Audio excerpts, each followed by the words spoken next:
Hey, I'm Robert. Welcome to Greenwich Village. Robert is an interior designer in New York City. He loves his neighborhood and was willing to sacrifice having more space. Then one day he fell in love with living small. You see my lovely street, why I live in my tiny, beautiful apartment. Come on in and have a look. Every inch of the 300 square foot space has been thought out to maximize both style and function. After I'd lived here for a while, I knew I wanted to renovate.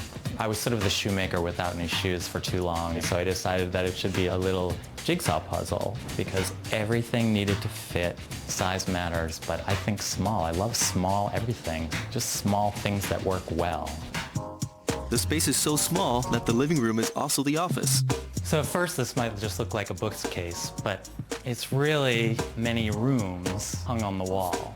I needed to create a space that was workable as a library, as a home entertainment center, a home office, dining room. It's hung on the wall, and that was to make it feel as light as it could be, but also because the floor is sloping. The utility closet. The top here slides out of the slot, so I can pull this away to make more space in my apartment. I made the pulls out of rawhide shoelaces. And everybody always asks me what color I'm going to paint it when I'm finished, but it's done. Just raw plywood. I really wanted to think big on the sofa. And the only way I could get a large sofa in was to sort of assemble it on site, because I couldn't fit anything up the stairs. By folding down the back, I have storage there, and storage underneath. This little apartment actually reminds me of a boat.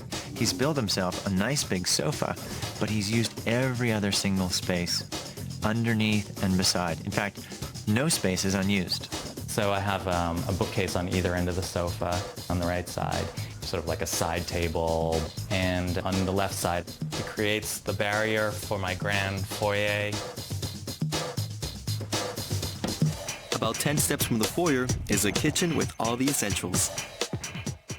Welcome to Cucina Roberto. In designing my kitchen, I didn't want to do without any of the normal amenities. Everything just had to be smaller version. The choice was dishwasher or drawers. So I essentially have no drawers in my kitchen, and just keep all my utensils in the cupboard. The kitchen was really designed for a generally tall person with storage all the way to the top and cabinets for extra things that I don't use very often. Lots of light gives the tiny bathroom a spa-like feel. I love having the skylights because it's like having an outdoor shower. The way that the glass works, the natural daylight works, it seems like a really sensuous place to enjoy a shower. The new sink enhances the spaciousness because it's all open instead of an enclosed storage unit.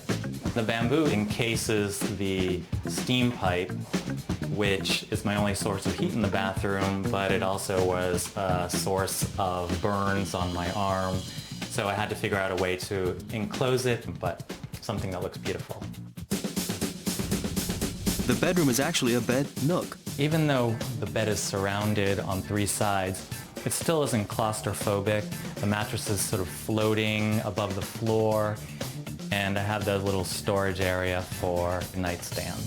I bought kitchen cabinets off the rack and allowed me for lots of storage space all the way up. I really admire that he's found an affordable solution for storage that looks expensive. And there's something nice about how, you know, with a clean cabinet like that, I mean, even if you're not the kind of guy who's going to neatly fold all your t-shirts, you can just jam it all in there, close it off, and it'll still look clean.